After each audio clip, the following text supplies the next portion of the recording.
Who do you think are the biggest food wasters in the world? Obviously, yes. Okay, who else? So it's pretty much everybody. I mean, the US is the leader in food waste, but not far behind is England, Germany, Australia, Canada. But now, who is the best practice example of food waste? I guess nobody's going to guess this one. Nope, worst. Who said South Korea? Good work. That's the only country who has actually managed to practically eliminate food waste. I think this is the real amazing story about South Korea. 안녕하세요, 원다입니다. 미국 현직 교사들을 상대로 진행되었던 시카고 대학의 한 강의에서 오직 한국만이 유일하게 음식물 쓰레기를 제대로 처리하는 데 성공한 나라라고 말하며 관심을 집중시키고 있습니다. 이렇게 세계 곳곳에서는 한국의 이모저모를 들여다보며 감탄하기도 하고 또한 한국을 배우려고 애쓰기도 합니다. 전 세계 유일하게 한국에서만 해내고 있다고 소개하고 있는 놀라운 한국에 관한 강의 영상을 함께 살펴보도록 하겠습니다. Guess how much food do we waste in the US every year? Yeah, tons is a good guess. More detailed? 40% of food in the US gets wasted. 1/3 of global food production gets wasted around the world. Of 98% of all food wasted ends up in landfills in America. In South Korea, it's 3%. I think this is the real amazing story about South Korea. I don't know if anybody has been to South Korea, but 40 years ago, South Korea was as poor as an African country. Over the last 40 years, they've gotten through a huge economic boom.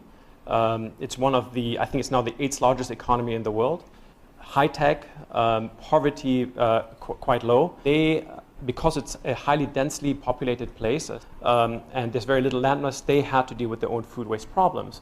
And they've come up with a very unique solution. Food is something that's of vital importance to all of us. And it may seem small compared to all the global topics like terrorism and migration, climate change, refugees, all these things. But actually food waste does impact all of this.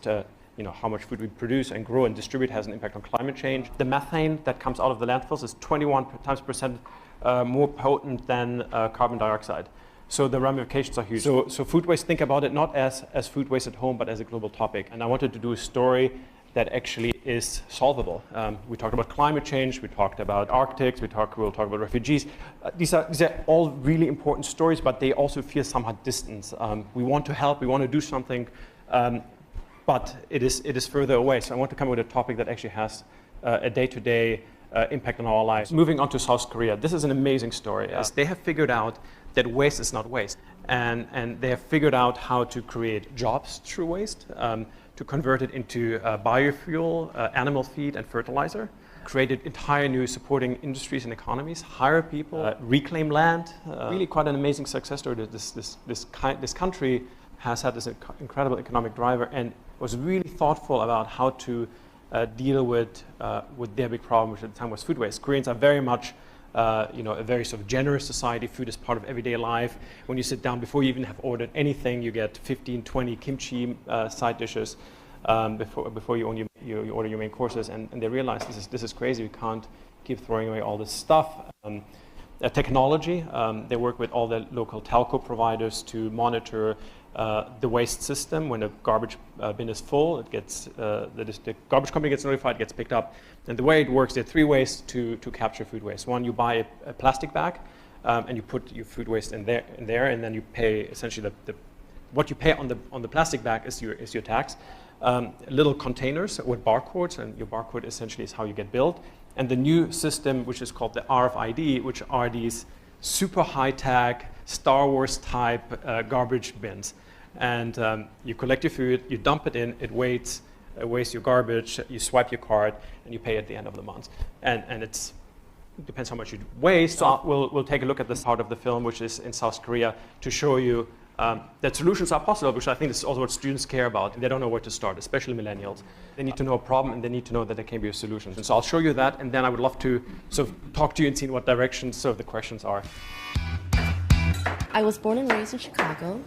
I ended up moving back here in Seoul about 8 years ago. We actually have to pay for our food waste. Helps us be more conscious about it. Because it technically makes sense that you pay for what you throw away. You be more conscious about saving.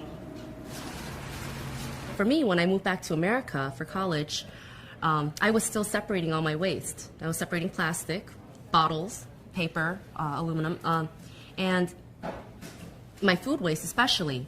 And I remember at that time, my roommate threw everything into one bag and she just took it out to the dumpster. And I remember thinking, what a waste. Woo and her mother live in an apartment in South Korea's capital of Seoul. On this Saturday morning, Lee is making Korean fried sweet potatoes for lunch. But instead of tossing them in the trash, Lee places the food waste in this special container.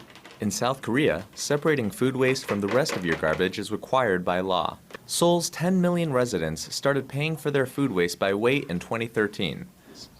Woo disposes of the food waste in bags bought from the city and tracks her food waste with a radio frequency ID card.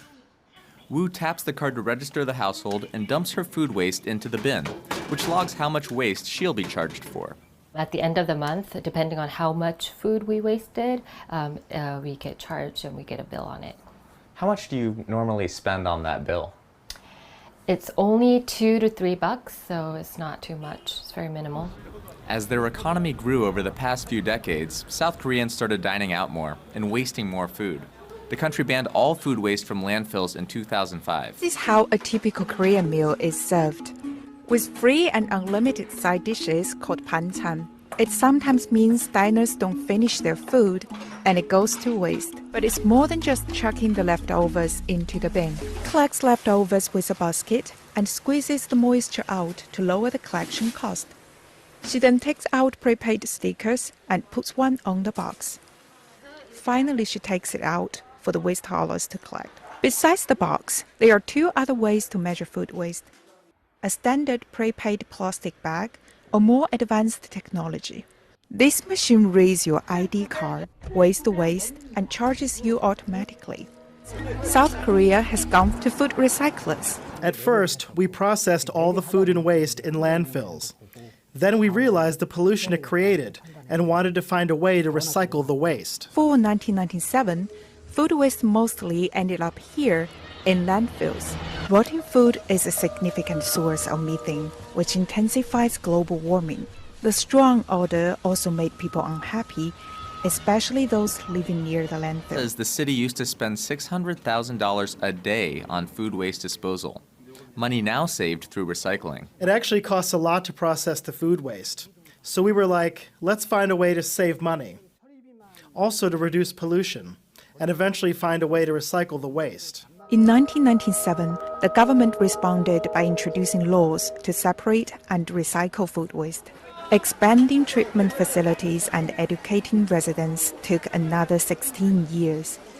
But finally, in 2013, food waste became a part of a pay-as-you-throw system. This one handles 80 to 90 truckloads every day. This machine dries the food waste and turns it into animal feed in just 3 hours. Another byproduct of the food recycling is biogas, a mix of methane and other gases that can be burned for energy.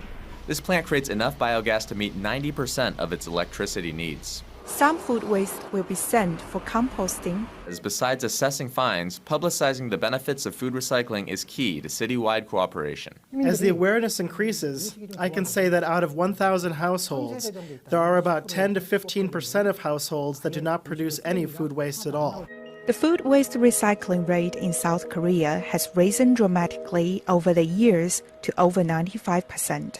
It's considered to be the highest attainable rate. As we receive more support, I see we are on the right path to save the environment and more recycling. Seoul's overall food waste has decreased 10% by more than 300 tons a day. So what South Korea really shows is that food waste is solvable. It's a problem that with thoughtfulness and merging technologies education and awareness can actually be addressed. So I thought it was a really compelling case to feature, and so I figured this would be worth sharing in one of these projects.